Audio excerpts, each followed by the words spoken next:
Okay. Hello everyone. Hi. Welcome to 10 for 10. If you can connect with us, you can hear us, you just let us know. We were having a bit of technical issues, not being able to find the network or not able to find from our monitor that we are live.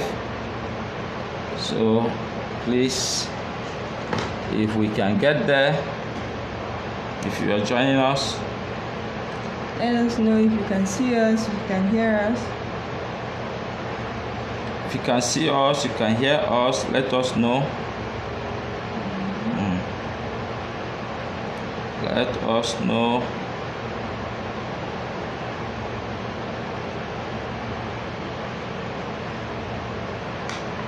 Hello. Hi.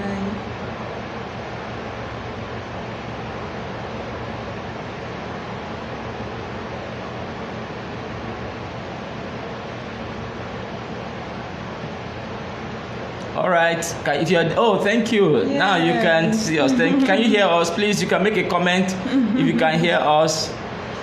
We are trying to check from our monitor. Thank you. We're having technical issues, so we have not been able to. Can you hear us? If you can hear us, please just write I can hear you and can hear you loud and clear. You're welcome to 10 for 10. You're welcome. Please, if you can hear us, please just type I can hear you. I can hear you, and you're welcome. You're welcome. This is exactly 5 days to our 10th anniversary. And thank you very much. Thank you, doctor. Thank you that you can hear us. So we can fire, right? Yeah. All right. Thank you. Okay. So my name is Reverend Isaiah Abraham, and I'm with my dear wife. Can you hear? Yes, I'm here. Hi, everyone. Okay, she is Pastor Bernice Abraham, and we've been married for 10 years, like we said before, and it has been a very, very, very great time in our marriage, and we are sure that if it has worked for us for 10 years, it's not because we are special people in the sense that God made us, our marriage should work only. No, they are just laws and principles that we have obeyed, and we were fortunate to learn them early, to know them early, and then we observe them. And for us to have tested it for 10 years, and it has worked for us, obviously it is going to work for anybody that is going to practice it and experiment it. Because if it can work for 10 years, it's not a facade. When we hear stories of people's marriages, we hear stories of how things are rough for so many people, and the kind of things that we hear, we are alarmed. We sometimes begin to ask ourselves, what's happening? Are we truly married and all of that? And that's why we have decided that no, this 10th anniversary will not just go down like that. We need to be able to teach other people, to transform other people, to help them to be able to achieve what we have achieved. And so we are going to give it 10 points, and today we are going to give 2 points. And for every day in the next 5 days, we are going to release the remaining 8 points. So today we are going to discuss 2 points. So we apologize for coming up late a bit. We had a bit of technical issues, and thank you for joining us. Soba Austin, thank you. Dr. Benedita, thank you. Tehemem Philip, thank you. Please, as you join, share it on your timeline. Share it on your timeline so that people can also benefit from it. Please share. Pastor Bennis, what do you say about your marriage? It's been beautiful. Thank God for the past 10 years. It's been a wonderful time, and we really want to share this experience with others so that we can help to encourage other marriages, and then help the singles to also build a marriage that they will enjoy. They won't have to enjoy it, but they will enjoy and have the kind of joy, even better than what we are enjoying. I think that's our goal with this program. All right, thank you very much. Please, you are free to make your comments, send questions, make your observations, and then you can agree with us or even disagree, based on any point that is raised or something, or you can even make your own contribution. You can ask questions. But one thing we can tell you is that this is our own experience, and it worked for us, so we want to share it. It may work for somebody else that will listen to all of this. So today, the first thing we are going to discuss today is that before we got married, the first secret was that I became a husband before I got married, and she became a wife before we got married. You see, now when I say that, people begin to ask questions. If you go to the dictionary, they tell you that a husband is is a married man in relation to the wife, and the wife is a married woman in relation to the husband, spouse, and all of that. But so we are all born male and female, and then we grow up biologically to become men, or a man or a woman. But there's a difference between a husband and a man. There's a difference between a wife and a woman. So as long as marriage is concerned, that transformation has to happen before you go into it. For us, it happened, the transformation from being a man to a husband had to happen before we got married. And so by the time we got married, I was already a married man before I got married, because I had been transformed from being a man to a husband. And so you begin to ask, what is it? How did you transform to being a husband? You know, she also got transformed from being a wife. That's why if you desire to be a married person, if you desire to have a blissful marriage, you must understand that you are a woman is not enough, that you are a man of ripe age. When you say I am 30 years, I'm 25, I'm, for whatever age that you are, you don't think that you are ripe for marriage. No, you are going to grow up in the dark, because being a man does not make you a husband. Being a woman does not make you a wife. So that transformation needed to take place, and it is best when it takes place before you get married, because once it takes place before you get married, it is easy for you to just practice who you are already. You know who you are already. Thank you, Uzamaka, my official. Thank you for joining. God bless you. Thank you. I can see you. So it is easy for you to transform, as in to begin to live your new person. It's not for you to now go into marriage and then you want to begin to become, you want to become a new person. You say, oh, I am now the wife, he is now my husband, why is he not behaving like this? Why is she behaving like this? And all of that. So all that transformation needed to take place. And the transformation began for me and some years back, and that was those are the factors of environment, factors of things I read, factors of things I saw, factors of things I was able to look at. So for me, I knew that I wanted a blissful marriage, but I'd seen a lot of marriages around that was not the kind of thing I wanted. And so I began to ask myself some questions. And from secondary school was when I first heard about marriage, and my first encounter with, when I mean marriage seminars, to say that, oh, there is even a way that somebody can be educated, can self-develop to become a husband. Because as a doctor, for example, we have doctors watching, we have engineers watching, we have whatever field. You have to be trained for a number of years before you are given a license to begin to practice. But in marriage, they tell you that they give you certificate and tell you to go and practice what you have not learned. You see, that's the bad thing about it. You actually have to learn it. And there is no institution for it. So you have to first become it by self-education, self-development. And it began, and we are going to tell you how our self-development started and how it ended. So for me, it started from secondary school. Pastor Ben, is what, Yeah, I think I have a similar experience. I attended my first marriage seminar. I think I was still a teenager, maybe 12, 13, then in church. And there was a couple that spoke to us then.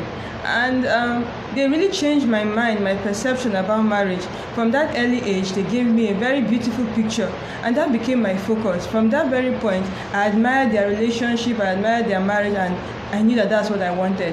So after that, I really attended so many marriage seminars. I never missed out on anyone I was invited. I attended many marriage seminars. I read books on women, books on marriage.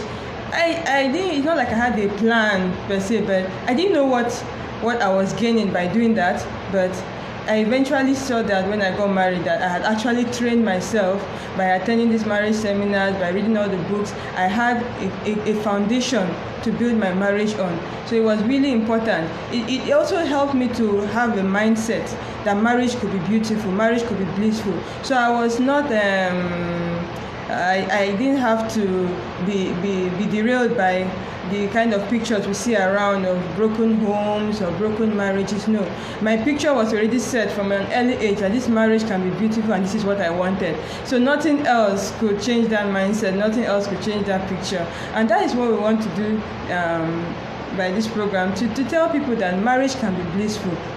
Marriage can be peaceful. You can enjoy your marriage. You can have a beautiful home. You can have a home that you enjoy being in, a home full of friendship and love. You just have to be prepared. Yeah, thank you. That's exactly, you have to be prepared. What it means is that you must self-educate. You must become a husband. You must become a wife. For me, I read nothing less than 10 books. At the point we were getting married, I had read several books. I've read 10 books. I had attended seminars in the university, and and a few of them in church. In the university there are seminars people organize, and some churches, seminars, conferences, and all of that. All of those seminars somehow, and the informations I gathered, helped me to become a husband. For example, I will tell you, there are some books that I read that helped me to understand how a woman thinks, the psychology of a woman. And there are books that I read also that helped me to think about that, to give me understanding on the biology, the anatomy, the biochemistry of a woman, and what happens, the hormones and all of that, what happens in the period, the mood swings and all of that, what happens and how to handle all of that. I learned those things, I understood. In fact, there's a book that I would recommend for men to have it. It's a book for women called Every Woman. And there are several books, that I have read. Books. It's easy to Google, and any information you need, you can get so many articles, newsletters online, you subscribe. There's a lot of information at our fingertips these days. You just need to search for it. Yeah, exactly. Even this particular broadcast is one of those forums where you can get information from our experience. Because see, you can enjoy your marriage. You can have a blissful marriage. You can have it sweet and rosy. Don't be deceived that you hear people tell you that everybody is just enduring. It is not working everywhere. I can tell you that story is not correct. If you hear it everywhere that no, it's not correct, we have a different story. And God has told us that since our story is different, we must be able to teach other people, to let them know that you have to also self-develop yourself on how men think. As a woman, you must know that your partner is a man and he's not a woman. So it's not the same with you. You need to understand how men think. You need to understand the things that how men operate and all of that. The same thing with a woman. So on both sides we had to self-educate, and it was easy for us, because for some people they got married and then began to learn some of these things, but we learned them. We knew how to develop some kind of psychological relationship that helped us and all of that. So for us it was working. Thank you, Mommy Gladys. Thank you, welcome, Pastor Mrs. Adebayo. Thank you for joining. Thank you, wonderful people. Wonderful.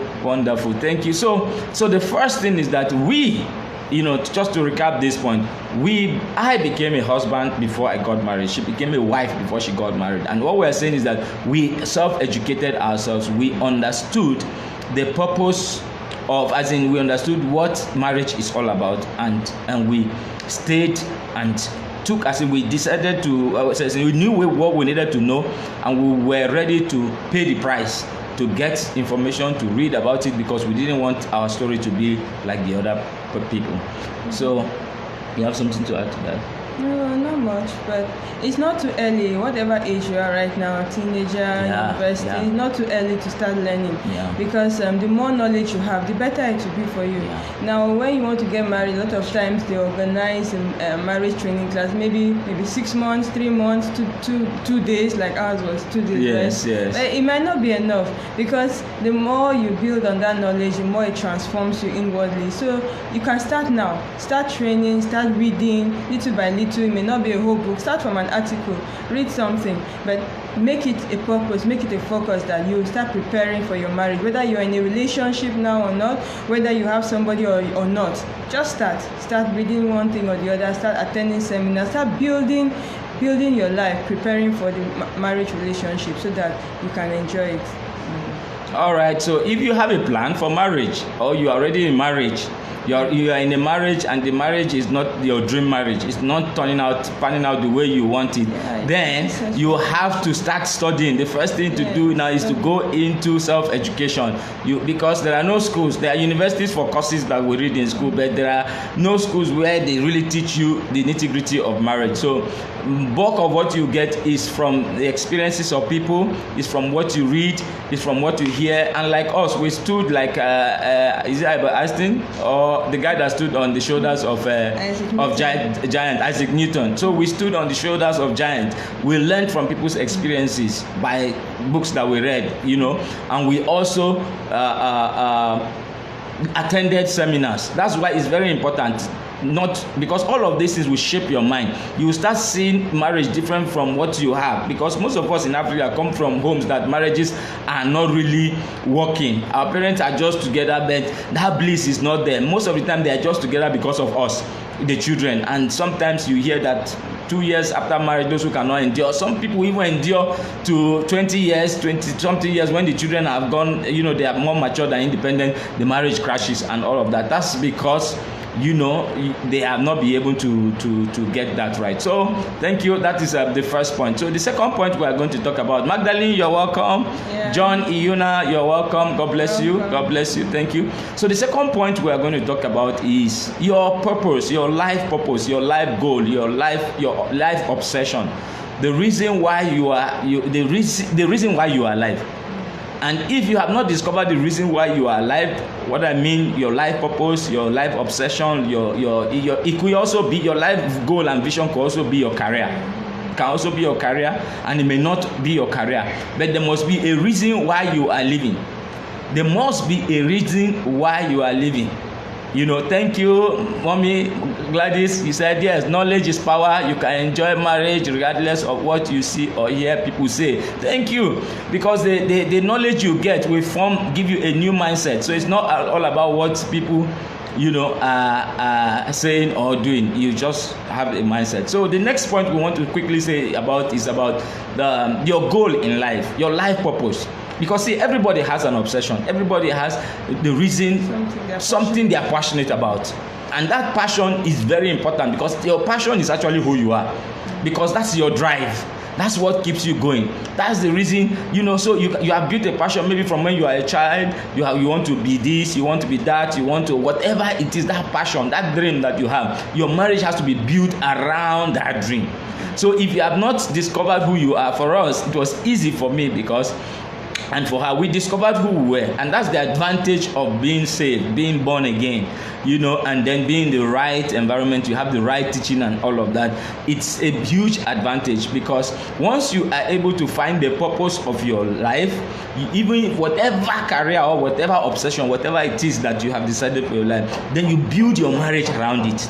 Now, once you build your marriage around it, you will find out that marriage is going to be solid, because the marriage is now around your life purpose. First, your life purpose is your life. That is where you are. So the marriage is now supporting your life purpose. So you don't go into marriage not knowing who you are. Then you now start groping, looking for what do I want to be in life. And then you wake up one day and say, oh, this is what I want to be. Then your spouse say, I don't understand.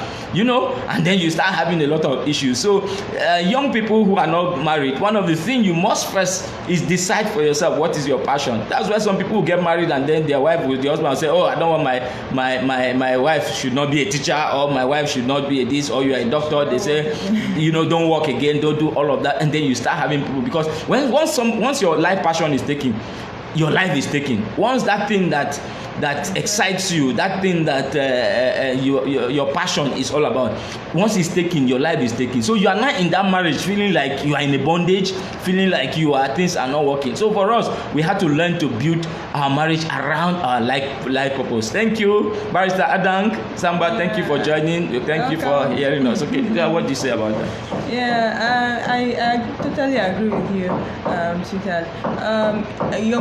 Your marriage should not terminate your goal. You shouldn't terminate your career, you shouldn't terminate your passion. You should instead create an environment where you'll be able to build your passion and be able to, you have a support system that will even make you grow stronger in your passion, in your career, whatever it is that you're passionate about. It should help you to even succeed better. So it's very important that you understand what you're about, what you're passionate about, and then have a partner who also understands your passion, that will also help you to be able to achieve that passion, while you also help him or her to achieve their own passion. I always tell this story, and just remember when I was doing my master's research, and I remember when I hit a major roadblock and I got so discouraged. But because my husband understood, he understood my work, he understood what I was doing, and he understood how important it was to me. Even when I got discouraged that in fact, I felt like giving up, I won't do it again. But he was able to encourage me. He did the work with me, we did the research together. He took me to everywhere I needed to go so that we could solve the problem. And eventually, I was able to complete it. And that happened because I had a good support system. He was able to support me and encourage me. So as you build your marriage relationship, or if you are currently in a marriage relationship, you and your partner need to sit down and discuss. You need to understand each other's goals, each other's passion, and how to be able to encourage one another, so that your marriage doesn't be a place where goals are terminated, but where goals are built, where passions are encouraged, and where passions can grow. Yeah, so the marriage is just like my sweetheart has said, the marriage is just the environment for you to achieve your life purpose and achieve it properly. If you go to God created Adam and Eve and gave him a work to do. The woman was to come and support him to achieve that goal. So he was not living for marriage. Adam was not created for marriage. He was created for a purpose. He had an assignment, he had a goal. And so that goal, you must find it. And that's why if you are a man, no matter what, whether this goal we're talking about, it doesn't have to be you must be a pastor. Some people think that that life passion, you must be a pastor, you must be in ministry. No, whatever career that you have chosen, and that's your life passion. If your goal your desire is to be a doctor, and you want to be a doctor that will take care of children, that means you have obsession for children as a pediatrician. So a man that is coming into your life must understand that that's who your life is. So that marriage should be able to push that dream forward, push that to be able push you towards that goal. Like for me, I knew I was going to be a pastor, and not just an ordinary pastor. Even part of my life goal was that someday I was going to be doing a video or teaching people who are married.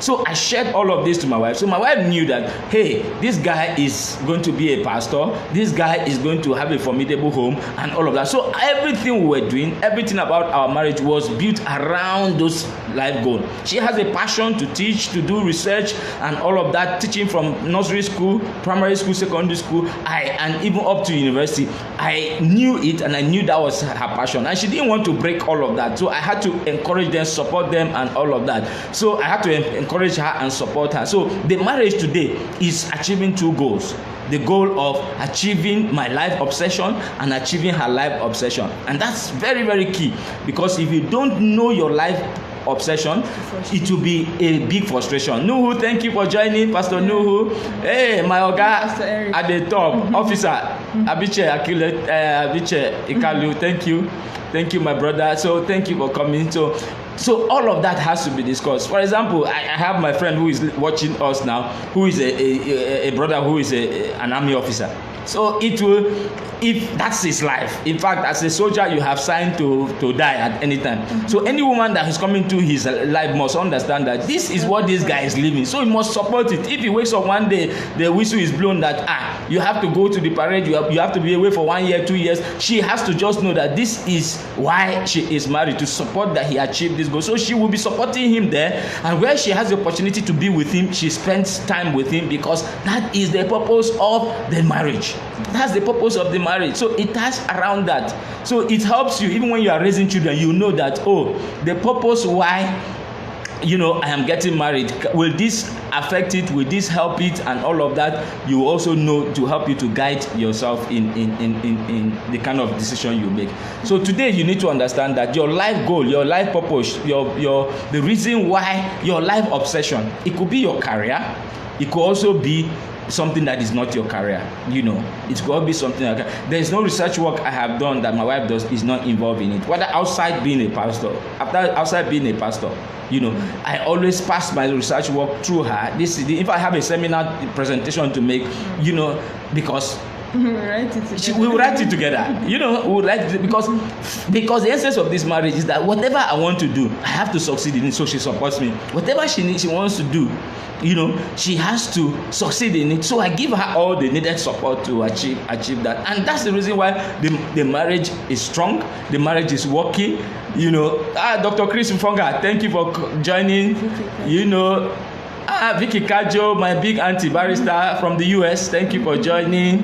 Onoja, my brother, strong brother, Onoja Mark, thank you for joining and all of that. So, thank you for joining. We appreciate you for joining and all of that. So, you need to understand that, because once the marriage is built around your life passion, your life obsession, your wife automatically becomes your best friend. Your husband automatically, because you have many talking points. Yes. You have many points where you have connections. You have many points where you have connections. So for those who are not married, this is your best time to build that marriage. This is your best time. You still have a good opportunity to first to self-develop, become a husband before you go, and to find your life goal, to find your life passion, to find whatever you have chosen to be in life. Because once you find it, any woman that is coming into your life, any man that is coming into your life, you are coming together to build a system, which is the family, that will support that goal. So, but if you miss it, you're gonna, and that's why many people just wake up, man, the guy is handsome, man, the guy is rich, man, the guy is this, she's beautiful, look at her this, look at her this, and then you go into the marriage. And then when you get married, you now realize that everybody is running their different show. Everybody is on their own. You cannot bond. You don't have this. If it's, for example, if it's a pastor now, the wife does not want to go to church. We have had cases like that. As a pastor, I have been to counsel women who say he's the one that is called, me, I'm not called. And then she cannot, because one thing about life is your passion. Because once you are passionate about anything, you can sacrifice for it. You can go all out. You can go as far as possible because that's your passion. So if your spouse understands that, she too will go all out for you. So the sacrifices that both of you can make are limitless. You make a lot of sacrifices without even knowing that you are making sacrifices. It won't feel like it. Yeah. It won't feel like sacrifice, because your partner's goal now becomes like your personal goal. Now becomes like your personal passion. So you are going all out to support him or support her. It doesn't feel like a burden. It just feels like it is your thing, it's our thing. So you just put in all effort, your resources, your time, your energy, because it has become a family goal. Yeah. So you don't chase after love first. You see, before you start chasing love, before you start looking for who to love and who to follow you, you need to understand who you are and what you want to do, and you need to understand who she is and what she wants to do with her life.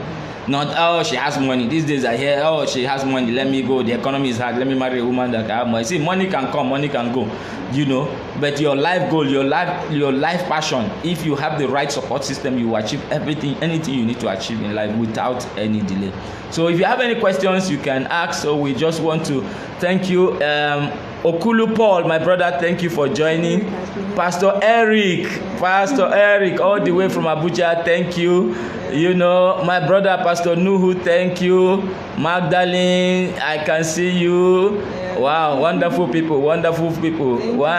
Thank you people for joining. So please, you share. We are going to be back tomorrow, same time, 8 p.m., just 30 minutes. We at most. And please, if you have questions, send in your questions. Send them we can answer them tomorrow and all of that. But we still have 8 points to give for the last 10 years. So we have 2 today, and just for a recap, number 1, you have to self-educate yourself to become a man or to become a husband or a wife before you get married. If you're already married, then you need to convert yourself, self-educate yourself in marriage and become a wife, become a husband. And all of this cannot be achieved without studies. You have to read, you have to learn, you have to observe, you have to know many things, and once you gather all those information, the Bible, they say knowledge is power, and knowledge applied is wisdom. You just get wisdom already because you know how to apply. Then secondly, the second point we are saying is that you need to what? Find your life passion, find your life obsession, because your life obsession, your life passion, your life goal, your life whatever it is who you are. That's what you are living for. That obsession you have is what. If you're a barrister, you're a lawyer, you are this thing. If that's what you want to do, you want to defend people. You are a politician. You are an activist. Your wife must understand that this is who you are, or your husband must understand that this is who you are. So the marriage should be able to support it for you to achieve that goal. For you to be able to achieve that goal. So you need to know who you are, and then if you have this understanding, by the time you have a wife that understands you, she has her own obsession, she has her life goal, you have your own, both of you come together, you support each other. God bless you. God bless you. Please, we need to hear your feedback. If you have learned something, please, you can type. Just tell us something. Give us a feedback. For those of you who are still there, give us a feedback briefly. So we'll be back again tomorrow by 8 p.m. Please invite somebody. 10 for 10 will be back by 8 p.m. tomorrow. So we'll be up till Thursday, and then we will give all these 10 points that God has helped us. God bless you. Thank you for joining us. And I pray for you that every marriage that is hurting will receive life in the name of Jesus. I pray that the wisdom of God will flow in your marriage, that the peace of God will flow in your marriage in the name of Jesus, that the bliss that we enjoy will flow in your marriage. For those who are not married, that your marriage will be better than ours in the name of Jesus.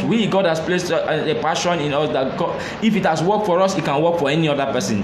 So we are saying no more should we have broken marriages, failed marriages, depression, troubles in marriage. If it has worked for us, then it should work for every other person. So we are going to share that experience. We are going to keep teaching. We are going to keep encouraging people for how it has worked for us so that it will work. Because once a broken marriage breaks your life, that's the truth.